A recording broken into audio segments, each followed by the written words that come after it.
Hello and welcome to Unmasking Leaders Episode 4. This podcast is all about exploring the personal journeys of leaders. Instead of focusing on the technical side of business, we dive into the human side, the challenges, the growth, and all their experiences. So today we are delighted to be joined by Max Uyanik. Hi Max, how are you? I'm very well, thank you. Excellent. And thanks for joining us today. You're most welcome. We are eager to dig deeper into your story today and uncover the insights that have shaped your path to success. So naturally, I think a good place to start is right at the beginning. What inspired you to become a chef? Well, it's a very good question because I wasn't planning to be a chef in the first place because I used to be an engineer. It's a funny story. I was going to go and do my master's degrees in MP. So simply, I'm just going to be brutally honest, I didn't have money. So to go to MBA and all the rest of it, I think they asked me for one academic year back in the days. I think it was 10 to 12 grand university. Anyway, so I didn't have the money. Long story short, I knew someone who's working as a chef, and he rang me up one Saturday. It was a weekend. I was asleep. I don't want to turn into this one like a proper story, like film, but it was really like film. And I wasn't sure what I was doing. I wasn't really happy because I wasn't. Anyway, he rang me up to around and said, look, I need a chef today. I'm short of chef. Kaz, the guy, he didn't show up. So I'm short of chef. I'm really busy. Can you help me out? I know you're not a chef. I said, fine. I can come and give you a hand, but I don't know what I'm going to do, but I can give you a hand. I jumped in a tube, went to see him in Earl's after an hour and a half journey. I have spent a day with him. You know what? It was the most craziest kitchen. It was so bloody busy. It absolutely was busy. Breakfast, brunch, and then we have lunch, and then we have dinner. So when I finished the day, he did turn around and say, Max, listen, you're actually very good. You're very quick. I said, maybe. So they said, can you come tomorrow as well? I said, okay. So I went to see them again for the following day. I just love the atmosphere. And I decided I'm going to be a chef. So I said to my parents gone bonkers because I used to be an engineer. And then I converted. I went to school. I went to Westminster College for 2.5 years. And I was in part-time. I was working anyway. So I thought, fine, I'm not going to be an engineer. I'm going to be a chef. So I felt really great in the kitchen. And I was asking all the questions. I was working with the great people. Atmosphere was great. I was young, to be honest. I was really 22. Anyway, so that's inspired me to be a chef, really. So that wasn't really my choice. I was literally falling into some sort of, it was incident, I would say, or maybe it was luck. I don't know. I mean, it sounds amazing. I mean, that's everyone's dream. You try something and you really enjoy it and you're good at it, Yeah. So what a great way, what a great story. Would you say that you've had over your career your biggest inspiration in the culinary world? Is there somebody that sticks out? Yes, I have to say, because I always wanted to do as a character, it's my values. I always want to do well. I always wanted to, my integrity. I actually could have been a plumber, could have been an electrician, but I would have been really good at what I do. This is my life approach anyway. Long story short, Marco P.A.Y., that's me, was an inspiration because I started watching in his early days, which is in BBC filmed him in the kitchen in the 80s in Harvey's days. When I started watching bloody Marco, honestly, he was absolutely amazing. I just wanted to be a Marco. I just wanted to be, I really wanted to be really good at what I do. And like a Picasso, I just wanted to do something on the plate. And I have to say, he was my inspiration as a chef. P.R.Y. and his early days in Harvey's. Yeah. Yes. And still, obviously now, is he still your inspiration? He's still inspiration. And then I developed in 2008, I have met one of the best books in my career anyway, was Thomas Keller. It was Under Pressure. It was almost like open another guru as well. So I always follow that people anyway. So, yeah. So you obviously are Turkish, but been in Britain for 30 years, you said. Would you say that British produce is often underrated, but would you say it's also some of the best in the world? And why? 100% underrated. Purely, there are quite a few factors in there. I think it's quite a couple of factors in there. First of all, I think climate perception. People believe they're here in this country there. The season not too long, so you can't get the best out of whatever you do. Also, historical reception as well. And seasonality limitations, another factor. And for me, in my view as a chef, I think the focus on imports, UK has always heavily relied on import rather than exporting this stuff. I think that's the biggest factor, especially for fruits, tropical fruits, especially has done a lot of work with Mediterranean and tropical. So compared to fruits, olive oil, overshadowed to what we have in this here, you know what I mean? So I think that's probably factors. Imports, seasonality. Opportunity, isn't it? It's to explore new foods. And I think when you're probably a chef, you get to really be in the know about how good British cuisine actually is. To take it back then to obviously the pandemic, I think this is going to be a big question. How did it affect your business and the team at Food Show? Oh, that's a really, it was a grim time, I have to say, really grim time for the whole industry, especially for us as well, because I have two businesses, Food Show Limited and Food Show Events Limited. So one side of the company used to do office catering, which is contracted side of the business. Other side is Food Show Events Limited, does all the events. As always, 2022 was happened to be one of the best year ever in our calendar after 37 years of Food Show history. And pandemic obviously hit, and we have lost buying probably potentially £5.5 million business. Wow. Potential, because combining office catering side of it and the event side of it was just over 5.5 million. It was literally everyone started cancelling all the events, and we didn't have any TNCs in place. We couldn't get our deposit back, we couldn't get our money back.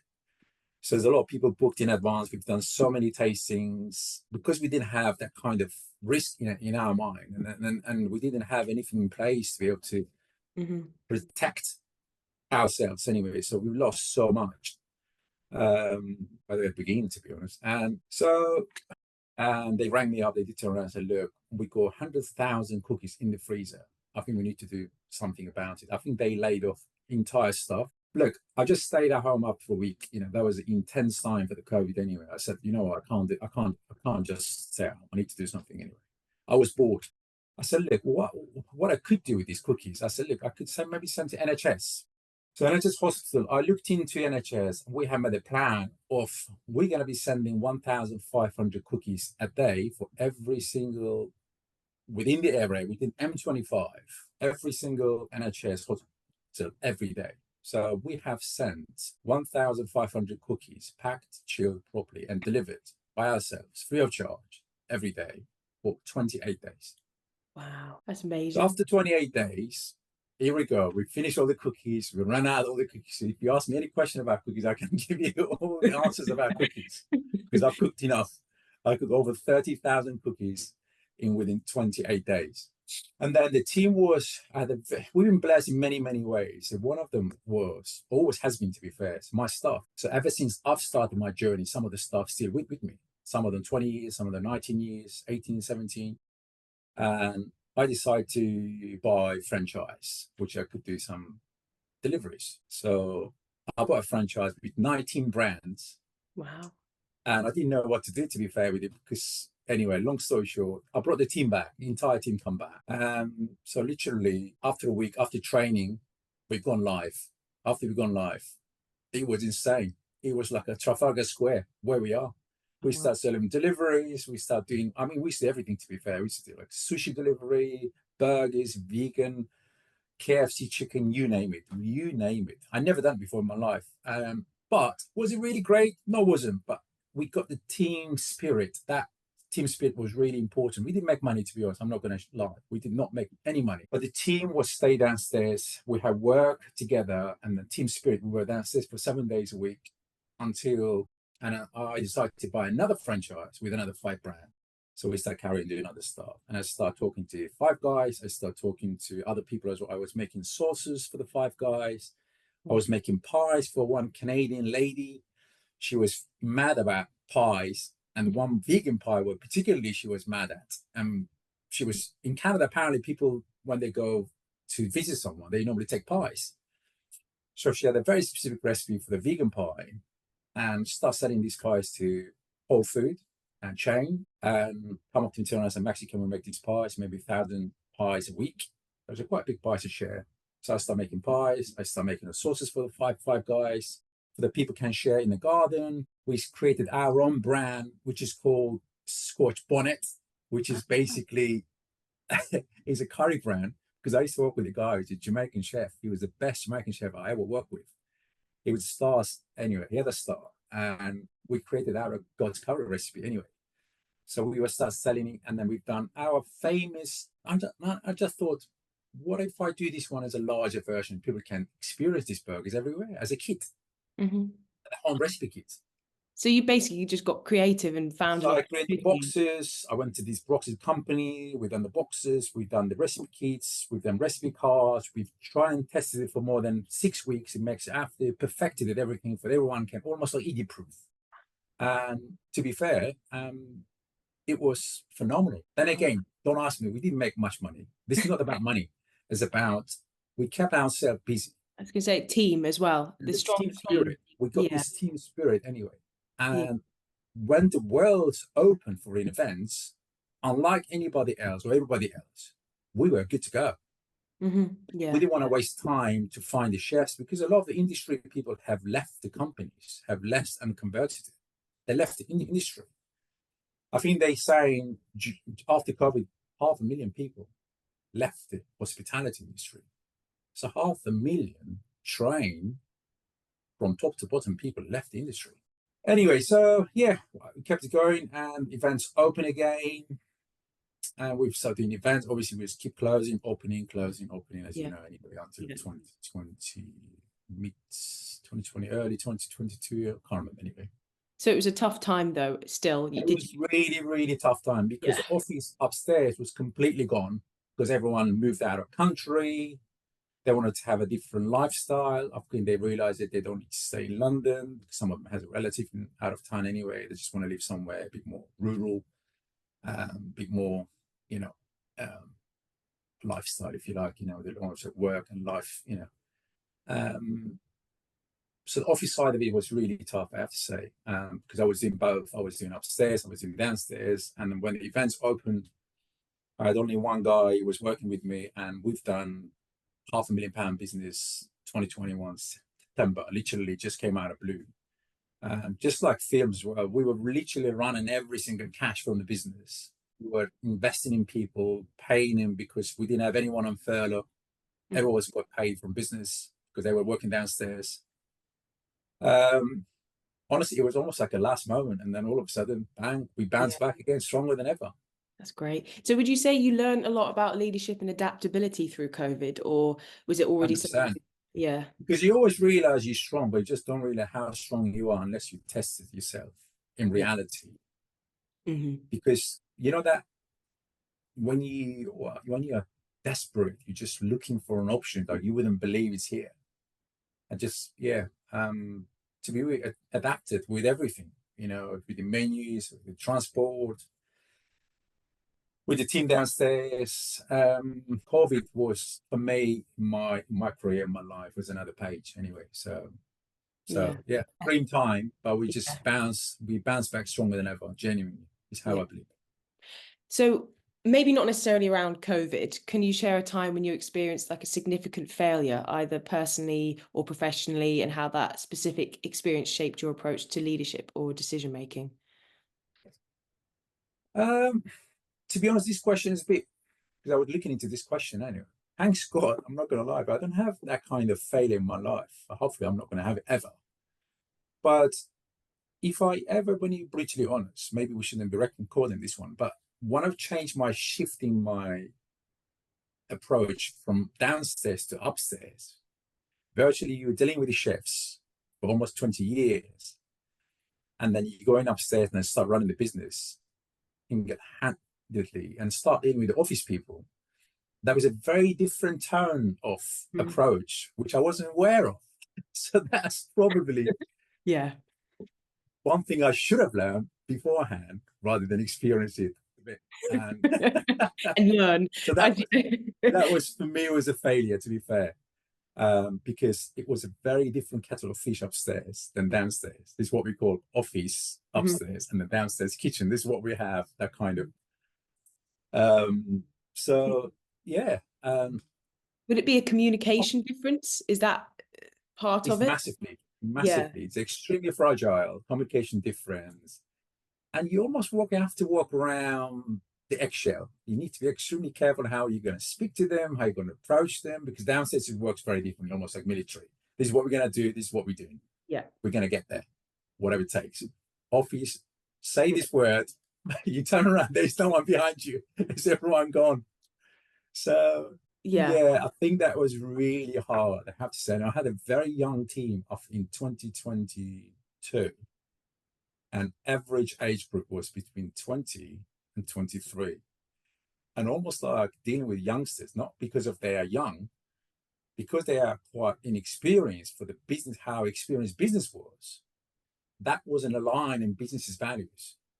Yeah. And business is so experienced and your team is not really experienced. And then to be able to get that message is almost like impossible because they weren't really, they didn't have experience to bounce back and just meet that standards and then move the company forward again until we have to go through obviously first phase and then second phase till we find the right people in place and to be able to carry on. So you had to learn So, on the job, basically. absolutely true. And I'm going to be brutally honest with you. I wouldn't like, because I'm a kind of person, yes, for me, yes, I want to be direct and honest rather than, yeah. It's a failure for me. It doesn't even necessarily sound like a failure. It was just a challenge, to be honest. No, when I look back, I could have done very differently now with this mindset. Genuinely, I actually could have. And I could have made this team as well worked as well because they were brilliant. The only difference is they didn't know how to approach or how to work with business because business has been around for 38 years. They were quite new, they're quite young, they were quite inexperienced in terms of the business.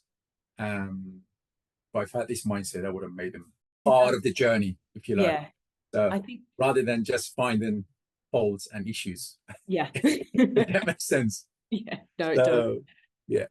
So I feel like I know the answer to this next question before I ask it, but I'm going to ask it anyway.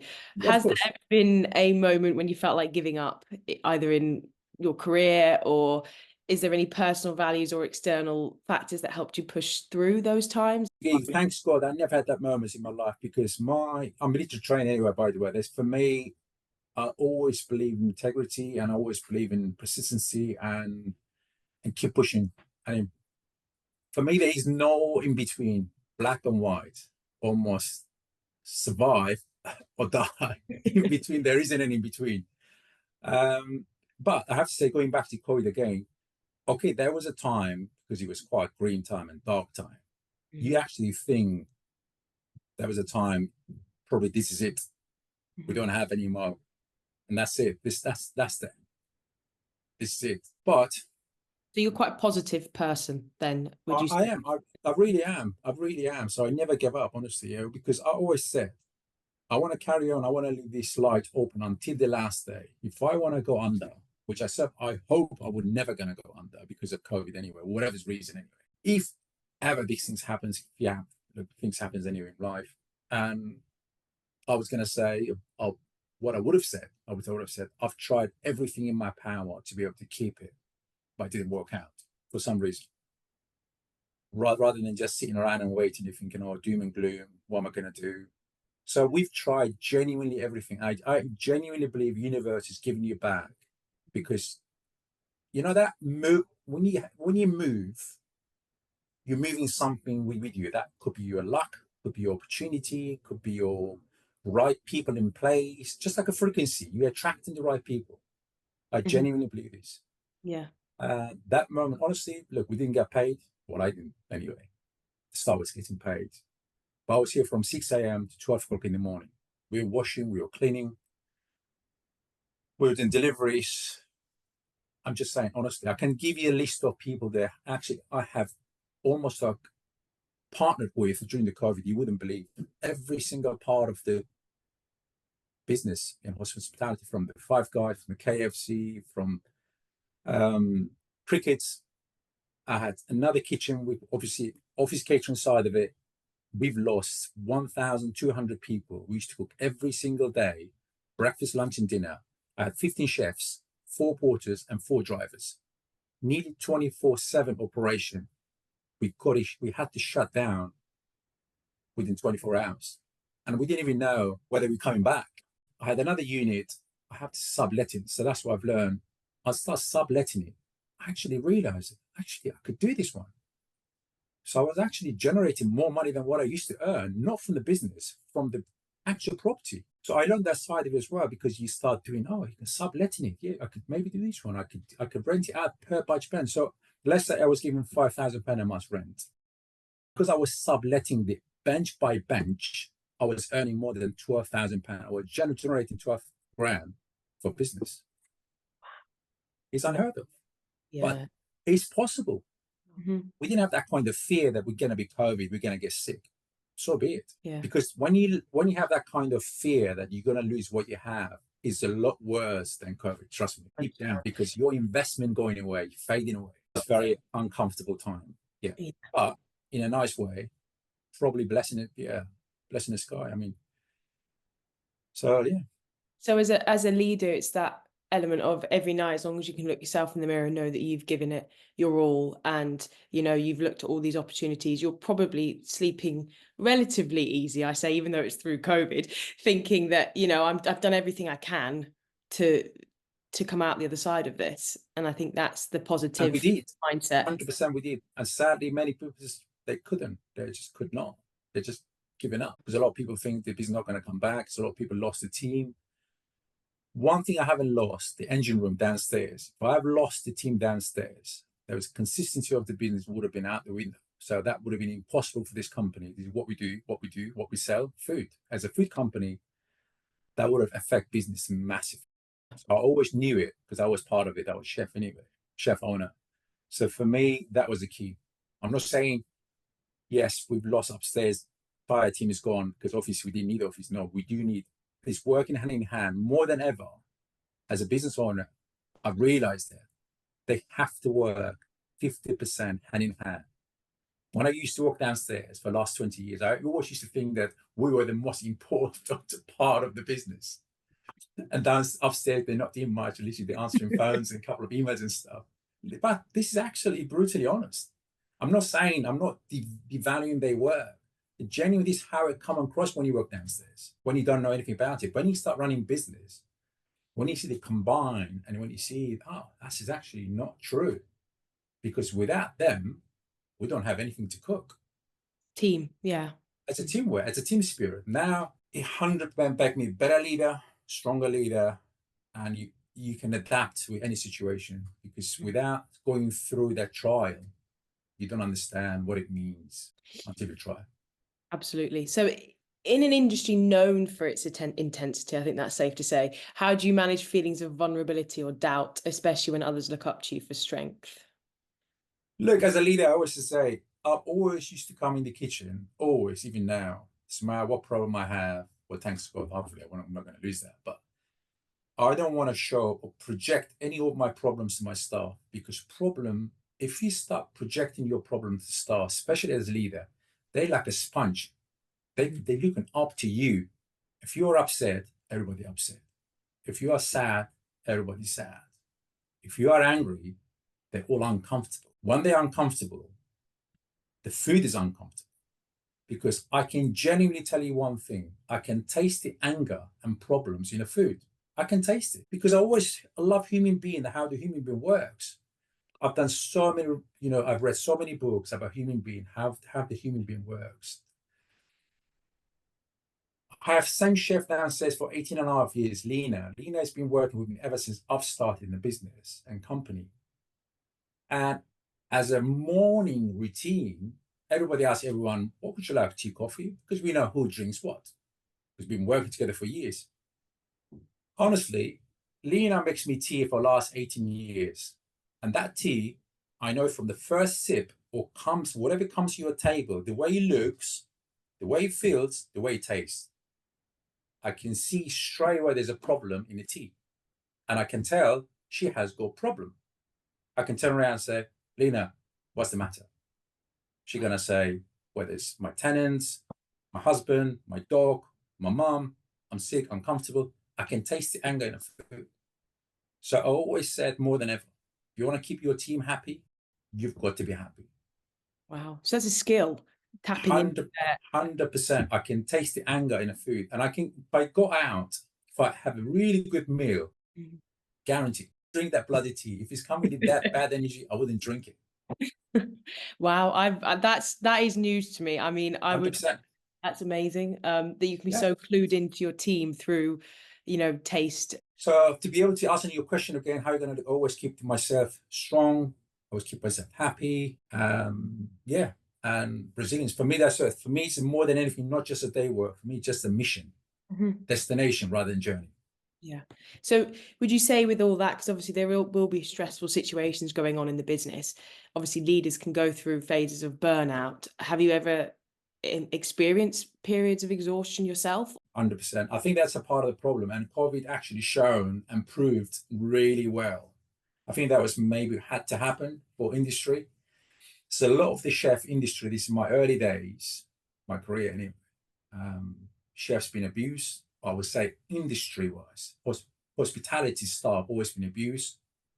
Not physically, doesn't need to be physically. Long hours, unsociable hours, unpaid, underpaid. Burnout almost inevitable in the kitchen, I'm afraid. But compared to previous years, or decades rather, these are the probably best time for the chefs. I genuinely believe this. They don't have the same stress like we used to have in the past. They don't have the same responsibility like we used to have in the past. A lot of the chefs now, if I want to book them now for Saturday, Sundays, they don't want to work.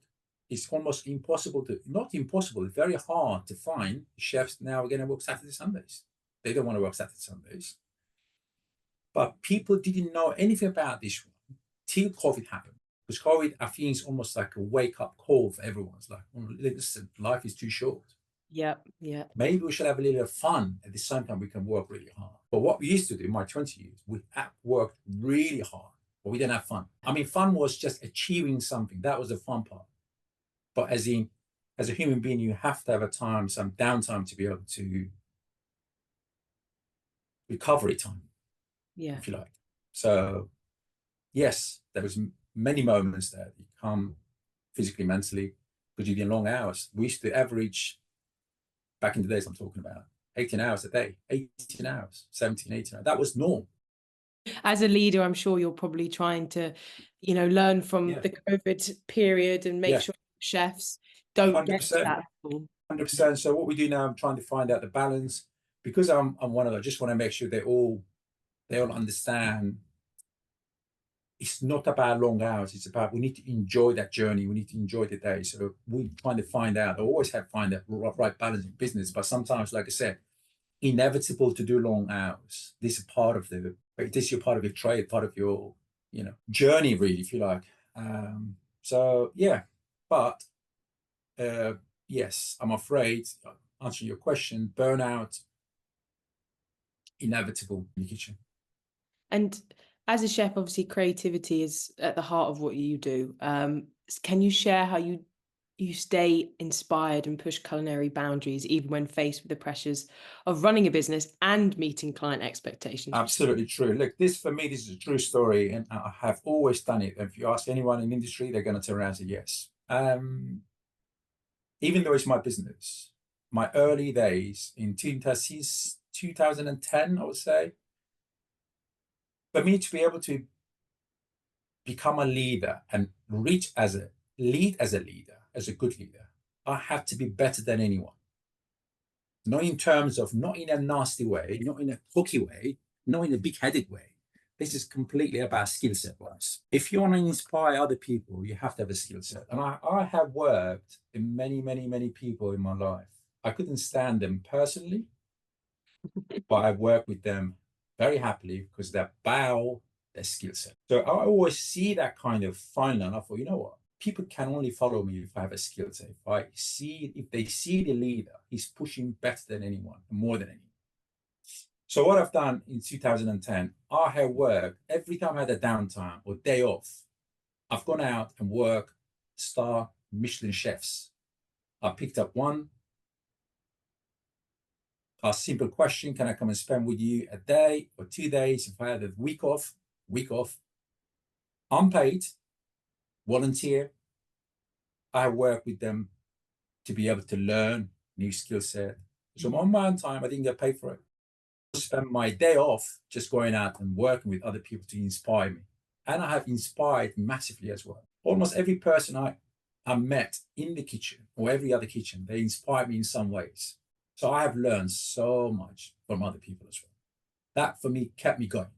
Even today, even now today, if I have time, probably I'm going to be going in within 2 weeks. I'm going to be working one of the best chef in the world. So I'm just going to go in with them at that span of the day in the kitchen. I could do starter, I could do main course with them, I could do dessert with them. So I can work in a larder. So I work with Nuno. I work for Nuno Mendes many months or many years free of charge. I work with Helen Dross, I work with Alex Dealings, I work with Tom Akins. So I work with many chefs. So you have a real growth mindset then, and that's obviously something you adopt in your team. For me, without growth, I get bored, and that destroys me. So there's only way for you to be happy, or for me, I have to grow. Whether it's going to be inch, whether it's going to be this big, then I can keep myself happy. And if I'm happy, I can push it. Yeah, absolutely. Is it growth? Is it genuinely? Is it key for any success? There's personal, whether it's business. So do you have a legacy in mind that you hope to leave behind for future generations of chefs, would you say? The legacy in mind, I'm going to be brutally honest with you, it's my dream, hopefully, that I can train the future chefs, whether that could be unfortunate kids. That currently, the project I'm doing now, I'm spending my time with volunteer again in Lambeth College or Brixton Hill College or Brixton. I'm teaching autistic kids. Honestly, I have never, ever enjoyed so much. It's when I see the kids that look, that feeling. I can't tell you. I can't put this one in words. They just looking up. They just want to learn. When you actually teach simple stuff in the world, you're thinking. I mean, for me, I can tell you it's priceless. Anyway, so I've been currently doing this anyway with them, free of charge. Obviously, I'm going to spending my time and teaching them just basic stuff, basic skills. Have to cut onions, have to saute it, have to cook blanch pasta, vegetables, frying fish. So I'm working with the Time Givers as well, another charity as well. So I'm doing a lot of work with them, just purely volunteer. We used to have a few work with the Brixton prison with Clink. Oh wow, yeah. In the past as well. So yeah, I want to leave the legacy. Hopefully, if I have a chance, I can create some sort of academy that we can actually get youngsters to learn, have them skill set to be able to have, it's a talent, and then that talent can lead them to something better in a lifestyle. Mm-hmm. Yeah, definitely. Whether it's in the industry as well. Yeah, absolutely. So that's my dream, really. That sounds amazing. Yeah, that would be a nice dream to fulfill. I absolutely believe there's no reason not going to happen. It will happen. Yeah. Because the universe behind you. Yeah. 100% believe this. If your intention is pure, genuine, and honest, the rest will follow. So for our last question, I'm going to ask you, if you were to speak to your younger self at the start of your career, what would you say about handling the emotional highs and lows of leadership? If I want to speak to my young self, genuinely, I would have said, enjoy the journey rather than destination. Yeah. Because I didn't realize, as a chef, what I've lost, I've realized when I go back, if I want to told him, I would have said to my younger self, enjoy your marriage, enjoy your first kids, the birth of your first kids, school days, parents' days, wedding anniversaries, birthdays. I've lost everything, to be fair. I've been married for 25 years. I never celebrate anniversary, only start celebrating the last 2 years because always in December, always been really busy season and I missed it. My first child, I was working in Billingsgate. I was doing dinner for 1,200. My missus turned around and said, my water broke and you've got to be here. I couldn't believe it. I thought, oh my God, how am I going to leave the service? I said, can you wait? He said, look, I'm going to St. George's Now Hospital in Tooting. So if you want to be there, hurry up. And I was late. So I've lost the first child. I wasn't there. My kids in the first day in school, I couldn't do it because of work. You name it. You love so much Parents' Days, sports days, anniversaries, you name it. If I want to go back and tell the youngster Max, younger myself, I would turn around and says, yes, you work hard. You do these things, whatever you want to do. But you've got to make sure you have to spend time, that quality time. because once it's gone, it's gone. Yeah. I can't get this time back. I can get everything back. You can earn more money, you can have whatever you want to have. But once it's time, time is the most valuable things for me in this universe. Because one thing you cannot buy, there's no more of, is time. Yeah. I think that's a great thing to finish on, actually, because Yeah. I think often that's also becoming like a trend everyone's talking about now, is how can you have that time with your family? Maybe that's, like you said, post-COVID, people care about those things. They want the time with their family, their friends, and have those moments, like you said, you can't get them back. I'm afraid, yeah, that's in my view, is failure, really. Yeah. Well, time. That's Sacrificing so much in the industry. People don't realize, Mhm. as an industry, whatever the shape or form, there could be a porter, could be a chef, could be a manager. People do give away so much. And I don't think anyone, they don't need to know anyway. But yeah, because I'm one of them, I can tell you from honestly. And I'm telling my chefs, honestly, I'm now one of the pioneer engineers. I keep saying to my chefs, don't miss out. I know it's downstairs at work. I know there's an event tomorrow. I'm going to be in a shift right now because I know if he goes for a day off, I'm going to be struggling double.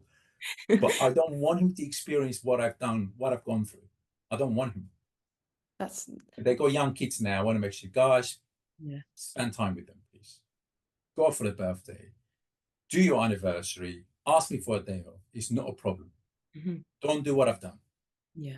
But I think they'll appreciate the fact that you have learned from yourself and making sure that they don't trust me, they do. They didn't, they wouldn't be downstairs for up to 20 years. They still with me. That's for a reason. Yes, it is. Yeah, it definitely is for a reason. I think it speaks volumes for Speaks volume anyway. So as a leader. I can only be grateful. Yeah. Well, I honestly think I've probably quizzed you enough for today. Thank you so much, Max, for Listen, joining. it's been absolute pleasure. Honestly, it's been absolutely pleasure. Thanks for your time as well.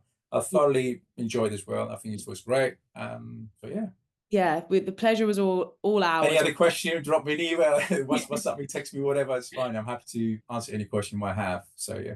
Thanks, Max. And obviously, thank you to our online listeners. We hope to welcome you back to episode 5.